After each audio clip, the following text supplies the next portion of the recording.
Bonjour, je m'appelle Laurine Herremann.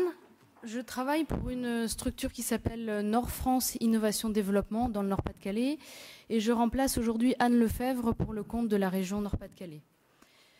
Vous vous demandez peut-être pourquoi je suis là, puisqu'on a bien vu que sur la carte de la France, il y avait beaucoup de petits points. Je ne sais pas si c'est moi qui fais ces bruits-là. Donc, et pourtant, dans le Nord-Pas-de-Calais, on a mis en place une stratégie régionale initiative et entrepreneuriat qui s'appelle La suite dans les idées, que vous voyez ici. Donc, cette stratégie régionale a été mise en place par la région Nord-Pas-de-Calais qui s'appuie sur des copilotes de différents groupes que je vous présenterai après. Ça fait écho au fait que la région Nord-Pas-de-Calais a été labellisée région européenne entreprenante et nous sommes assez heureux puisque nous sommes la première région française à obtenir ce label. On s'est appuyé sur la définition européenne qu'on donne à l'entrepreneuriat. Je ne reviendrai pas dessus en détail puisque Madame McCallum l'a très bien expliqué. D'ailleurs, vu le temps dont nous disposons, il y a beaucoup de choses sur lesquelles je ne viendrai pas en détail malheureusement.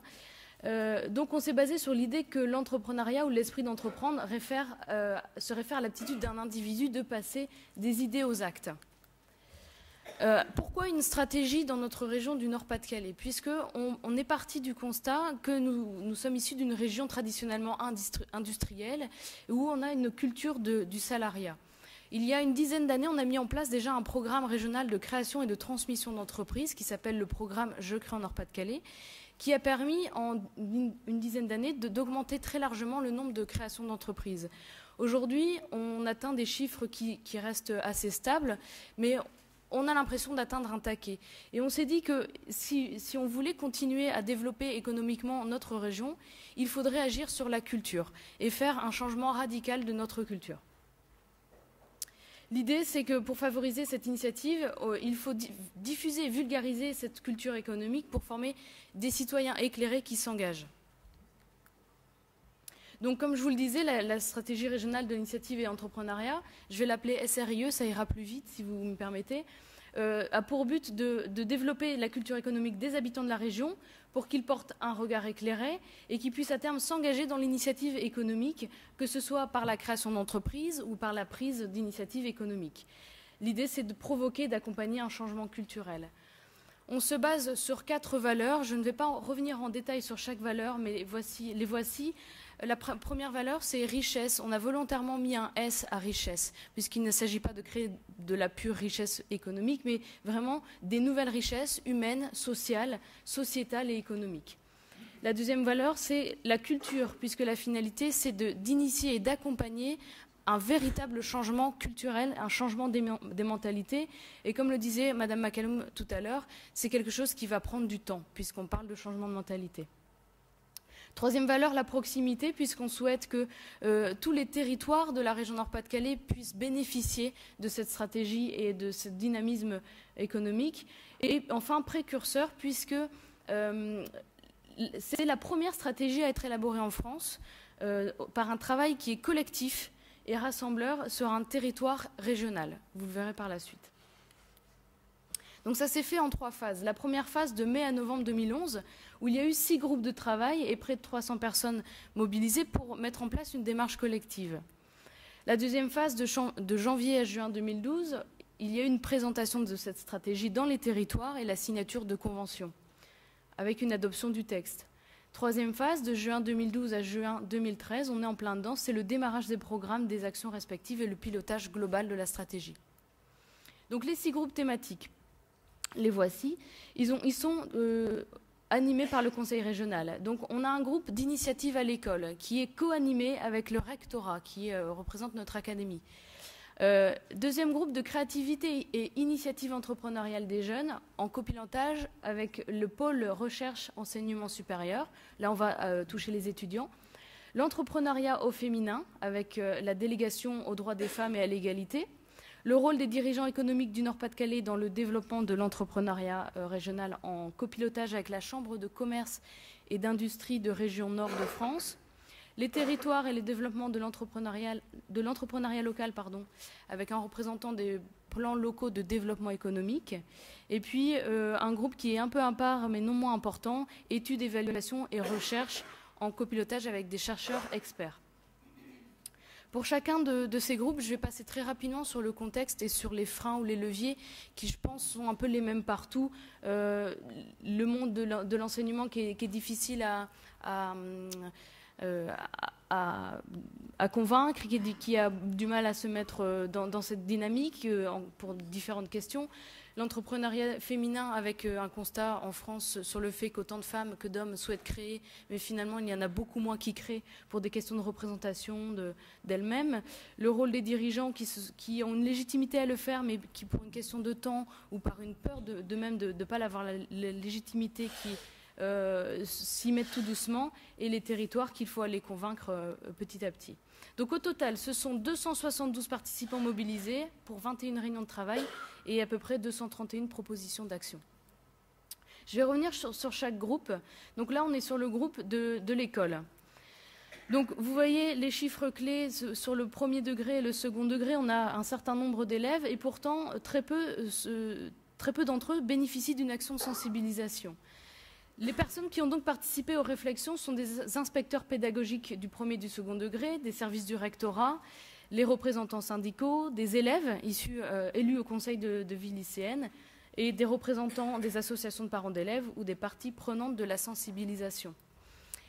L'intérêt de la sensibilisation à l'école, on en est convaincu, c'est la lutte contre le décrochage scolaire, le renforcement de la confiance en soi, le renforcement de l'ambition des élèves et l'égalité des chances. Donc les freins, je ne reviens pas dessus, et les leviers, on parle de freins culturels, de manque de temps. Les leviers, c'est le lien entre les compétences attendues à l'école et celles apportées par la prise d'initiative, l'innovation pédagogique, le lien entre le théorique et le pratique. Je vais plutôt m'attarder sur les principes d'action retenus pour 2012-2015 qui sont de 3 niveaux. Le premier niveau, c'est la primo-sensibilisation à l'esprit d'entreprendre. On est là ici sur l'idée au primaire et au collège de transmettre et de faire acquérir aux élèves des qualités personnelles comme l'autonomie, la créativité, le sens des responsabilités, etc. On est sur le donner envie de s'entreprendre. Deuxième niveau, l'apprentissage de l'initiative à l'entrepreneuriat. Donc là, on est plus sur le collège-lycée, on poursuit l'acquisition des qualités, mais aussi on va commencer l'apprentissage par projet et par le jeu. Et puis dernier niveau, c'est la formation technique à la création et reprise d'entreprise. Ça inclut des activités précises sur la création et la gestion d'une entreprise, et ça encourage la réalisation de projets, de véritables projets concrets. Donc, voici quelques exemples d'actions. L'exemple phare, c'est la création d'un label école entrepreneuriale et le fait aussi que le rectorat est en train de labelliser un certain nombre d'actions de sensibilisation menées par des partenaires. Au total, le groupe a proposé 56 actions. Le premier résultat, c'est que le rectorat a notamment déféré 3 référents entrepreneuriat pour aller sur les territoires et promouvoir les actions en faveur de l'initiative économique. Voici quelques chiffres. L'année 2, c'est l'année 2012-2013. On arrive à un peu moins de 40 000 élèves sensibilisés, avec un objectif sur 5 ans de 100 000 élèves sensibilisés. Ici, ce sont des éléments pour vous montrer que la présence de ces référents provoque réellement une progression dans le nombre d'élèves sensibilisés. C'est peut-être pas très visible pour vous, mais sur la carte de la région, vous avez en jaune les chiffres de la sensibilisation en 2010, en orange ceux de 2011-2012 et en rouge ceux de 2012-2013. Donc ça, c'est un chiffre au 31 janvier 2013, et l'estimation en rose jusqu'au 30 juin 2013. Ce qui est représenté plus haut, sur la dernière colonne, vous avez un peu de rouge et un peu de bleu et beaucoup de rouge. Le bleu, c'est ce qu'on a atteint au 31 janvier 2013 et le rouge, c'est ce qu'on estime atteindre au 31 juin 2013 en termes de nombre de participants aux actions. Voilà, je passe rapidement au groupe des étudiants. Là encore, on est sur un constat que quasiment un jeune sur 2 a une intention entrepreneuriale et pour 13% d'entre eux dans les 2 ans. Pourtant, il y a très peu d'aspirations qui se traduisent dans les faits. pourquoi et comment on peut agir là-dessus. Les enseignements qui ont été tirés de ce groupe de réflexion, c'est qu'il faut un engagement des institutions. Il faut un changement des représentations et un changement de la sémantique. Il faut prendre conscience qu'il y a une diversité de publics à toucher et une difficulté à les mobiliser. Et puis, encore une fois, qu'il existe beaucoup d'initiatives qui aujourd'hui, mais qu'il faut coordonner, mutualiser et développer. Les principes d'action qui en découlent sont assez logiques. Afficher un engagement et un portage politique fort et collectif, modifier les représentations et communiquer différemment auprès des publics, et provoquer l'évolution des pratiques au sein des établissements de formation. Alors, les exemples d'action, ce sont notamment lancer des campagnes de valorisation, proposer des nouvelles pratiques pédagogiques, valoriser l'entrepreneuriat. Et puis, les résultats, c'est que de plus en plus d'établissements de l'enseignement supérieur inscrivent l'entrepreneuriat dans leur stratégie. Et puis, il y a 130 actions de toute nature qui sont menées dans les établissements en faveur de l'entrepreneuriat. Ça fait 14 000 étudiants touchés au sein des établissements, une maison de l'entrepreneuriat qui est au cœur du pôle recherche et d'enseignement supérieur, qui affirme son rôle d'accompagnement à la sensibilisation. Et puis le déploiement d'un dispositif régional, ce sont les hub houses qui accueillent et préaccompagnent les étudiants porteurs d'un projet. Il y en a 5 déjà bien implantés et 2 qui sont en train d'ouvrir actuellement. On en arrive à l'entrepreneuriat au féminin. Donc le constat, je vous le disais tout à l'heure, il y a 50% d'hommes et 50% de femmes qui déclarent avoir envie de créer une entreprise. Au final, on se retrouve avec 30% de femmes qui créent réellement et 70% d'hommes. Elles créent avec moins de capital et elles sont plus éloignées de l'initiative économique de manière générale et expriment un besoin plus soutenu en termes d'accompagnement. Ici, l'idée, c'est de mener une double approche pour résoudre un petit peu cette problématique, une approche spécifique avec des actions spécifiques pour rattraper le retard, mais aussi une approche intégrée pour professionnaliser les réseaux dits classiques, pour qu'ils intègrent ces spécificités du public féminin, sans pour autant reproduire des inégalités ou un cloisonnement entre les différents publics. Donc les axes d'action, c'est d'attirer davantage de femmes aux portes des structures d'accompagnement, sensibiliser massivement les jeunes filles et les jeunes femmes, et adopter progressivement l'offre en matière d'accompagnement, mais aussi de suivi, de financement, d'hébergement et en termes de services. Quelques exemples d'actions, peut-être que certains vous en connaissez puisqu'ils existent en Belgique. L'entrepreneuse volante, c'est l'idée qu'une chef d'entreprise expérimentée puisse remplacer à la volée une femme chef d'entreprise qui part en congé maternité ou qui pourrait avoir un congé maladie, se casser une jambe, etc. Des journées portes ouvertes d'entreprises dirigées par des femmes, des formations spécifiques des conseillers, etc. Les premières avancées, c'est de renforcer la sensibilisation pour augmenter ce fameux chiffre des 30%, la signature d'une convention entre la région Nord-Pas-de-Calais et la Direction régionale du droit des femmes, et l'expérimentation d'actions de sensibilisation avec un appel à projet qui se constitue pour 2014. Je passe au rôle des dirigeants économiques du Nord-Pas-de-Calais. Ces entrepreneurs sont assez légitimes pour témoigner et leur mobilisation est en nette progression. Pourtant, un sondage effectué dans le cadre de la Chambre de commerce et d'industrie régionale montre que 13% des chefs d'entreprise ont déjà participé à une action de sensibilisation, et on note que plus l'entreprise est grande, plus les chefs d'entreprise s'impliquent. L'objectif du groupe, c'est d'identifier collectivement de quelle façon et par quels moyens on peut mobiliser ces chefs d'entreprise dans la promotion de l'entrepreneuriat. Et je vous le disais tout à l'heure, les freins, ça peut être la peur du cliché en termes d'image du chef du dirigeant, la légitimité, le temps, les risques à développer l'intrapreneuriat dans leurs entreprises. Et les leviers, c'est de construire cette démarche avec eux, de les solliciter et de fonctionner en réseau.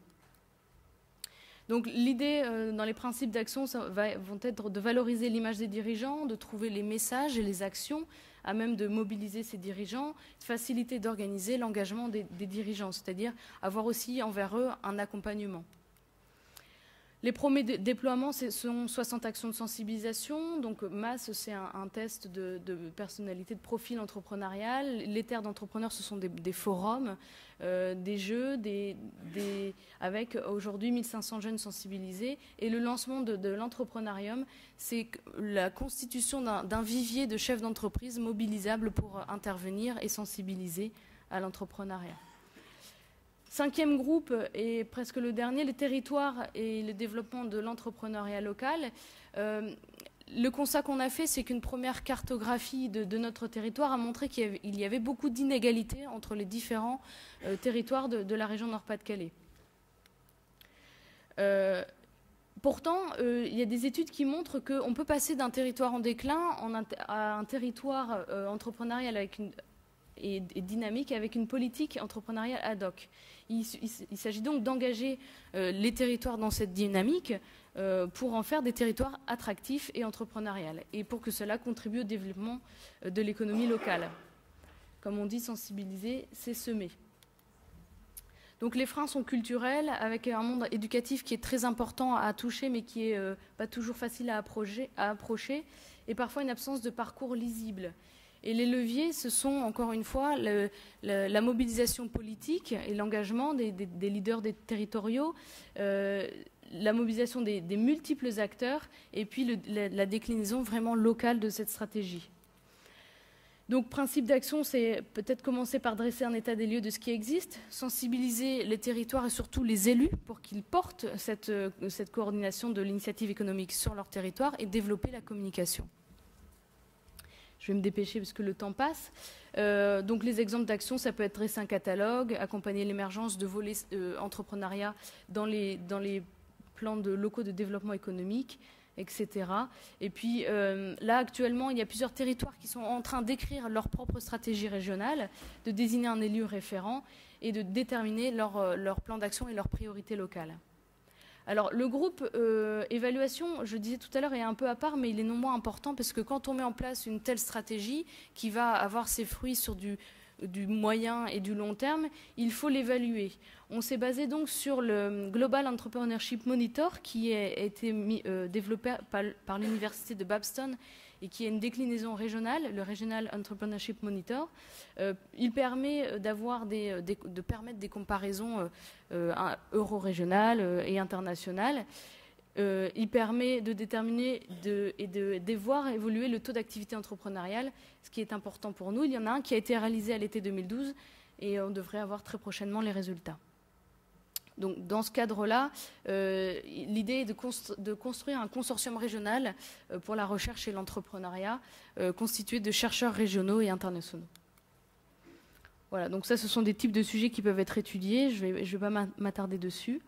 Le pilotage global, eh bien, c'est piloté globalement par la région Nord-Pas-de-Calais, qui est le secrétaire, qui représente le secrétariat général de la stratégie. Il y a des comités de pilotage qui ont lieu avec tous les copilotes de chaque groupe. Il y a des comités de financeurs qui ont lieu une fois par an. Le prochain se fait en juillet. Il y a une stratégie de communication qui a été définie collectivement avec les copilotes. Et l'idée est de partir sur le fait qu'on va essayer de s'adresser à des publics selon leur niveau de proximité avec l'entrepreneuriat, du réticent à la personne motivée. Donc voilà, ça ce sont les prochaines dates clés. Le 2 juillet, premier comité de pilotage des financeurs. Le 16 septembre, j'insiste là-dessus, dans le cadre du salon créé, il y a un forum, le forum Like, qui est le forum dédié à l'entrepreneuriat européen, sur lequel on va traiter de l'entrepreneuriat tout au long de la vie. Donc si c'est un sujet qui vous intéresse, nous serions très contents de vous accueillir pendant ce forum-là. Et on va traiter de comment cultiver l'esprit d'entrepreneurial jusqu'à oser entreprendre, avec un certain nombre d'ateliers de conférences tout au long de la journée, et aussi la participation d'autres régions qui ont été labellisées régions européennes entreprenantes. Pardon. Voilà, je vous remercie de votre attention. Je vais juste vous mettre les coordonnées de Anne Lefebvre, qui est en charge de cette stratégie, à qui vous pourrez poser plus de questions si vous en avez, et ça, j'en doute pas.